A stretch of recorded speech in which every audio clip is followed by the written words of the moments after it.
Playoffs 5 nagsapakan sa harap ni Kevin Durant, Zion Williamson 360 dunk at KD pinahiya ang depensa ni Zion Williamson at nakipag-appear pa sa courtside fan. Legend talaga tong si Kevin Durant. Grabe mga idol, ang lineup na to ng Houston Rockets, 4 na players lang naman ang starting 5 ay 6'11 ang height. Steven Adams, Kevin Durant, Alperen Sengun at maging si Jabari Smith Jr. And guess what? Ang kanilang point guard si Amen Thompson 6'7 naman.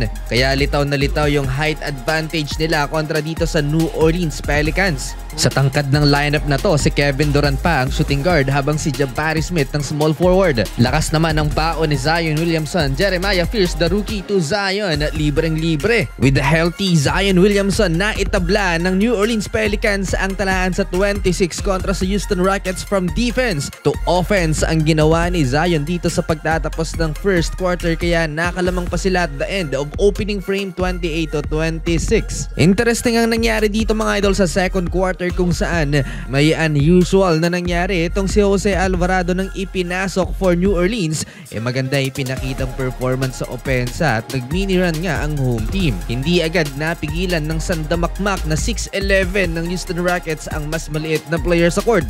Kaya eto ang nangyari, gitgitan sa pagitan ni Alvarado at ni Amen Thompson sa ilalim na nauwi sa hindi inaasahang pangyayari mga idol. Napaawat lahat ng players dahil mabilis na nag-escalate ang tensyon sa pagitan ng dalawa. Naging UFC ang laban dahil tinake down ng Pelicans guard si Amen Thompson at gumanti naman syempre ang Rockets player. Parang tinangka niyang headlock si Alvarado pero nasapak pa rin niya. Technical si Alvarado, flagrant penalty type 1 naman si Thompson. Tuloy ang laban, Kevin Durant veteran move against Yves Missi mga idol. ISO play, malaksak si KD and one basket.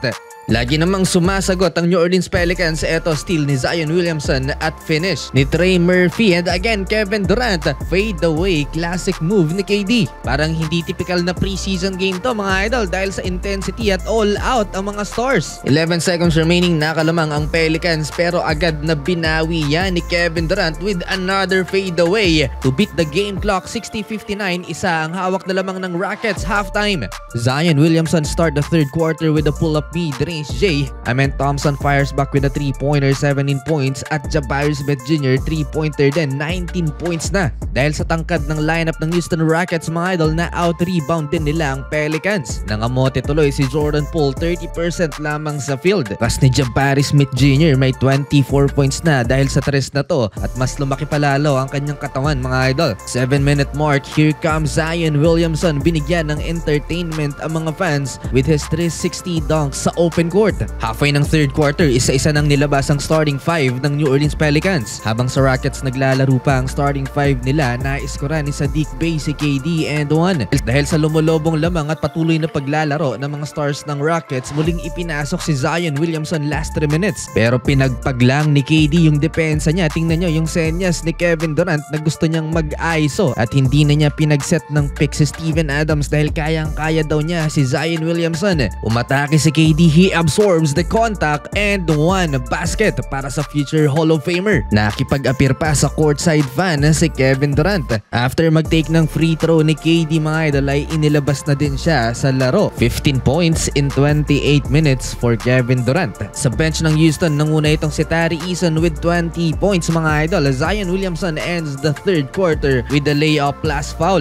Meron pang 6'11 ng Houston Rockets sa bench mga idol at etong si Clint Capela. Well, dito sa fourth quarter, nilabas na pareho ang starting 5 ng Rockets at Pelicans. Pareho ang Houston at New Orleans na may tag-isang laro pa dito sa preseason.